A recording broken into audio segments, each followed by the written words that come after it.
they mentioned the fact that Coltrane went to hear Malcolm X. Mm-hmm. Well, you could not avoid wanting to go hear Malcolm. I mean, the cat talking, that kind of stuff, you had to go hear him. But Train was also very clear that his interest and what he wanted to do with his music was a much more spiritual thing. I mean, that's where he, they asked Train, what do you think about the Vietnam War? I think all war should stop.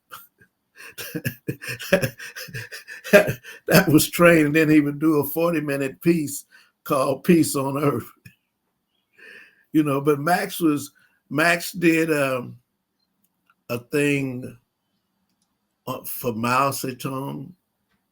He did it. You look at his work. I mean, that's where most artists either made their statements or didn't make their statements with their work. I mean, Marvin Gaye, What's Going On? Barry Gordy didn't even want to put it out. Yeah, Marvin had to put it out himself. So just quickly, also, it occurred to me just now listening to you that there are a number of folks we don't hear from in this film. That like where was Miles Davis in all of this? Like, how come why wouldn't we have seen? And was there anyone else that you think is conspicuously absent in a film like this? And why wouldn't? What was Miles? What was his relationship to all this at the time that you remember? And who else might we think should have been? Miles. Interesting enough, Miles. A statement that I heard he made. Well, he did make it. It was a video where they were talking about the blues, and Miles said, "You don't have to be down and out to play the blues." He said, "My mama's good looking and my daddy's rich, and I play the blues." Miles didn't need music to have money because his family had money, and so in a sense, Miles was there were many Miles Davis. There was Miles Davis who was arrogant and could make and say things because he had money. So in one sense, Miles was a labor leader, in terms of the music. On the other hand, Miles was I always said to people that I love Miles Davis music, but I don't think I would want to hang out with Miles. Miles was arrogant, mean, sometimes. I remember last time I heard Miles was in DC, and we went to visit some guys who were in the band. One of them was I forget what his job was. He was either the sound man or something, but he told a story about how Miles had told the manager, he gave him some money and said, "Whatever I say, don't give me this money back."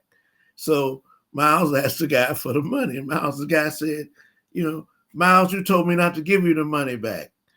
And Miles said, "Give me the motherfucking money." The guy said, "Miles, you told me." Miles hit the guy and took the money. So myself and the general manager of the UDC station, we were supposed to introduce Miles that evening when he played. I said, "Look, I'm gonna say what I got to say. I would say, look, ladies and gentlemen, Miles Davis, I'm gonna get out of the way because if this motherfucker swing at me, I'm swinging back." So that was, and that's a way to go down in history. The man that broke Miles Davis's jaw and prevented him from playing his. And the one movie that Don Cheadle did about Miles running around with a gun up in Harlem. Miles got shot in Harlem. The guy shot Miles in Harlem, and he said the only reason why he didn't kill him, he didn't want to go down in history as being the man who killed Miles Davis. I'm saying that's a hell of a way to do, yeah.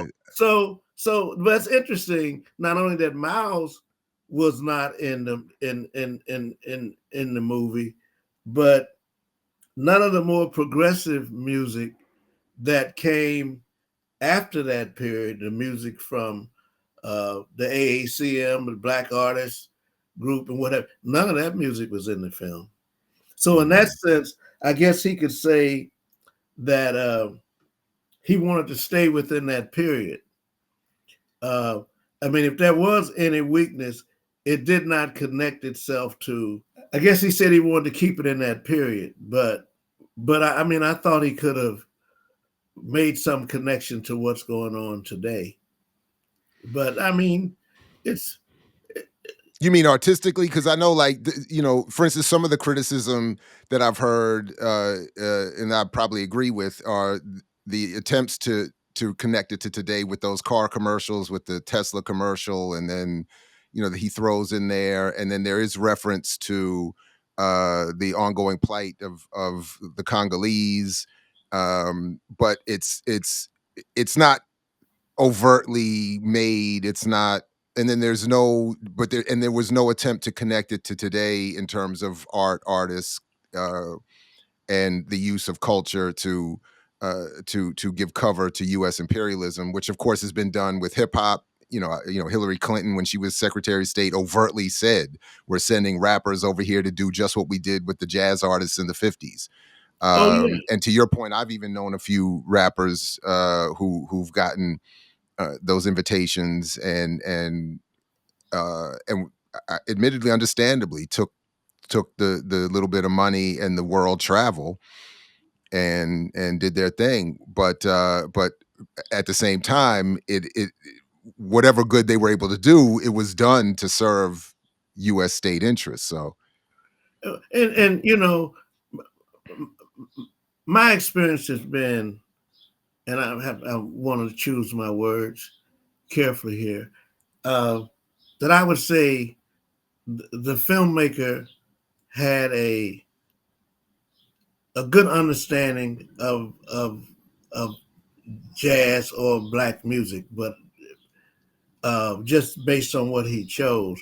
On the other hand, my experience with white writers when they write about, particularly about music, it's what is out there that they hear. It's in the folklore and what have you.